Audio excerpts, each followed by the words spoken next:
নজর রাখবো পরবর্তী সংবাদে। গতকালই রাজ্য বাজেট পেশ করেছেন রাজ্যের অর্থমন্ত্রী প্রণজিৎ সিংহ রায় এবং সেই বাজেটেরই আজকে কার্যত প্রদেশ কমিটির পক্ষ থেকে শুভেচ্ছা জানিয়েছেন এবং রাজ্যের মুখ্যমন্ত্রীকে শুভেচ্ছা জানিয়েছেন এবং অভিনন্দন জানিয়েছেন সাংসদ রাজীব ভট্টাচার্য। অবশ্য তিনি তুলে ধরেছেন যে এই যে বাজেট পেশ করা হয়েছে তা আগামী দিনে রাজ্যবাসীর অনেকটাই সেক্ষেত্রে সুবিধা হবে। পাশাপাশি 11টি নতুন প্রকল্পের ঘোষণা করেছেন রাজ্যের অর্থমন্ত্রী এবং সেই নিয়েও তিনি সাধুবাদ জানিয়েছেন। পাশাপাশি এই বাজেটে গুরুত্ব দেওয়া হয়েছে মহিলাদের উপর, গুরুত্ব দেওয়া হয়েছে কৃষকদের উপরও। একাধিক বিষয় তিনি তুলে ধরেছেন, কি বলছেন শুনুন। নমস্কার, জগন্নাথ বুলুঙ্কা। আমরা জানি যে আমাদের রাজ্যে ত্রিপুরার বিধানসভায়, পবিত্র বিধানসভায় আমাদের রাজ্যের মাননীয় অর্থমন্ত্রী শ্রী প্রণজিৎ সিংহ রায় দ্বারা 2025-26 অর্থ বছরে বাজেট পেশ করা হয়েছে। এই বাজেট 32,423 কোটি টাকার বাজেট সেখানে পেশ করা হয়েছে এবং এই বাজেট যদি আমরা দেখি তাহলে রাজ্যের গরিব, যুবশক্তি, কৃষক, মহিলা, আমাদের সরকারি কর্মচারী, সমাজের প্রত্যেকটা বর্গের জন্য কোনো না কোনো পরিকল্পনার মাধ্যমে এই রাজ্যের সার্বিক বিকাশের জন্য এই বাজেটের অর্থ বরাদ্দ রাখা হয়েছে। তার জন্য ভারতীয় জনতা পার্টি ত্রিপুরা প্রদেশ কমিটির পক্ষ থেকে আমি রাজ্যের মাননীয় মুখ্যমন্ত্রী এবং মন্ত্রী পরিষদের সকল সদস্যকে আন্তরিকভাবে অভিনন্দন এবং শুভেচ্ছা জানাচ্ছি। আমরা যদি দেখি এই বাজেটে প্রায় 13টি নতুন প্রকল্প সেখানে রাখা হয়েছে এবং যার ফলে আমাদের এই রাজ্যে বিভিন্ন সেক্টরে, বিভিন্ন যে আমাদের রাজ্যের বিকাশের কথা আমরা বলছি, সেখানে জনজাতি হোক, গরিব হোক, মহিলা হোক, যুবক হোক, সরকারি কর্মচারী হোক, প্রত্যেকের জন্য বাজেটে সেখানে প্রভিশন রাখা হয়েছে। এই প্রকল্পের মধ্যে যেটা হলো মুখ্যমন্ত্রী কন্যা বিবাহ যোজনা। এই যোজনায় যারা অন্তোদয় পরিবার রয়েছেন, যারা এই বিবাহের জন্য যারা গরিব রয়েছেন, অন্তোদয় পরিবার, তাদের মেয়েদের কন্যাদানের জন্য অনেক সময় আর্থিক অনটনে তারা ভোগে। তাই আমাদের রাজ্য সরকার সিদ্ধান্ত নিয়েছে যে মুখ্যমন্ত্রী কন্যা বিবাহ যোজনা যারা অন্তোদয় পরিবার রয়েছেন তাদের কন্যার বিবাহের জন্য 50,000 টাকা আর্থিক সহায়তা করা হবে এবং তার জন্য আমাদের এই বাজেটে 10 কোটি টাকা বরাদ্দ রাখা হয়েছে। আজকে আমরা জানি অন্নদাতা কৃষক আমাদের অন্নদাতা, তাই এই কৃষকদের কথা চিন্তা ভাবনা করে মুখ্যমন্ত্রী শস্য শ্যামলা যোজনা চালু করেছেন, সেখানে বাজেটে প্রভিশন রেখেছেন এবং কৃষি ক্ষেত্রে আধুনিক প্রযুক্তি প্রচারের জন্য প্রায় 5 কোটি টাকা সেখানে বরাদ্দ রেখেছেন।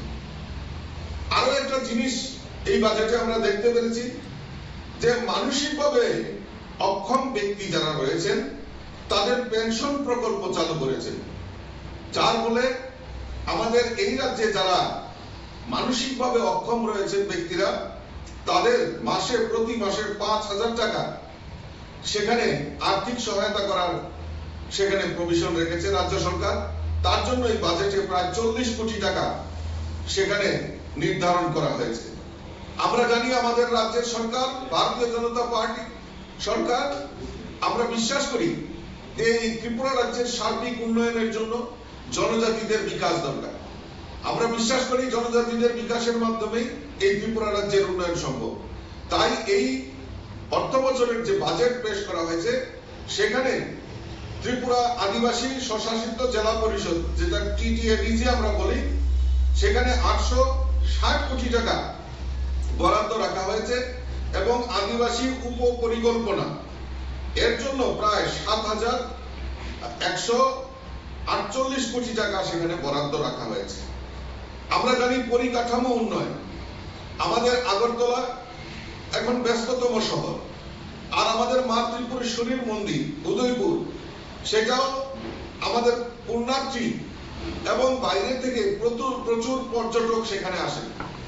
তাদের কথা চিন্তা ভাবনা করে আগরতলায় এবং উদয়পুরে সেখানে নতুন ফ্লাইওভার নির্মাণের ব্যবস্থা আমাদের রাজ্য সরকার সিদ্ধান্ত নিয়েছে, সেখানে বাজেটে সেটা প্রভিশন রাখা হয়েছে। আমরা জানি আমাদের রাজ্যের ছাত্রছাত্রী হোক বা আমাদের যারা বিভিন্ন প্রতিযোগিতামূলক পরীক্ষা দেওয়ার জন্য বাইরে যেতে হয়, আমাদের রাজ্যে পরিকাঠামোর অভাব রয়েছে। তার জন্য আমাদের রাজ্য সরকার হাপানিয়া ইন্টারন্যাশনাল যে মেলা প্রাঙ্গণ রয়েছে সেখানে কম্পিউটার ভিত্তিক প্রশিক্ষণ পরীক্ষা কেন্দ্র স্থাপন করা সেখানে বাজেটে প্রভিশন রয়েছে, যার জন্য প্রায় 15 কোটি টাকা বরাদ্দ এই বাজেটে রাখা হয়েছে। এর ফলে আমাদের রাজ্যে ছাত্রছাত্রী যেমন হবে, সেখানে বেকার যুবক যুবতীরাও যেখানে প্রতিযোগিতামূলক যে পরীক্ষা দিতে হয় বাইরে ছুটে যেতে হবে না, সেখানে তার ব্যবস্থা করা হচ্ছে। এটা আমাদের কাছে একটা বড় প্রাপ্তি হয়েছে। আমরা জানি এই রাজ্যে একটা বৃহৎ অংশ সরকারি কর্মচারী রয়েছেন। এই সরকারি কর্মচারীদের 3% দিয়ে মহার্ঘ ভাতা দিয়ে আমাদের রাজ্য সরকার একটা নজির সৃষ্টি করেছেন। আমরা জানি যে বাম আমলে 2017-18-তে যে আমাদের যে বাজেট যদি আমরা দেখি কমিউনিস্টের শাসনে, সেখানে বাজেটের প্রভিশন ছিল মাত্র 15,965 কোটি টাকা। আর আজকে 2025-26 অর্থ বছরে সেখানে 32,423 কোটি টাকা বাজেটে প্রভিশন রেখে যে বিকশিত ত্রিপুরা আমরা বলছি, তার প্রমাণ আমাদের রাজ্যের মাননীয় মুখ্যমন্ত্রী রেখেছেন। আমি আবারও আপনাদের মাধ্যমে এবং সমস্ত রাজ্যবাসীর পক্ষ থেকে রাজ্যের মাননীয় মুখ্যমন্ত্রী এবং মন্ত্রী পরিষদের সকল সদস্যদের আমি অনেক অনেক শুভেচ্ছা।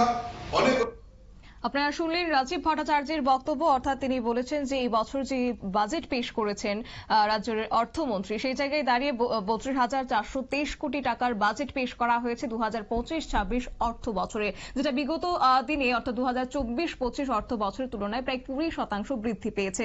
পাশাপাশি মহিলাদের জন্য কার্যত একাধিক প্রকল্প আনা হয়েছে, তারই মধ্যে রয়েছে মুখ্যমন্ত্রী কন্যা বিবাহ যোজনা এবং সেই সঙ্গে কৃষকদের জন্য একটা গুরুত্ব আরোপ করেছে, যেখানে শস্য শ্যামলা প্রকল্প বা যোজনা চালু করেছে। নতুন মোট 13টি প্রকল্প চালু করা হয়েছে, যার জন্য মুখ্যমন্ত্রী সহ মন্ত্রিসভার সব সদস্যকে ধন্যবাদ জানিয়েছেন রাজীব ভট্টাচার্য।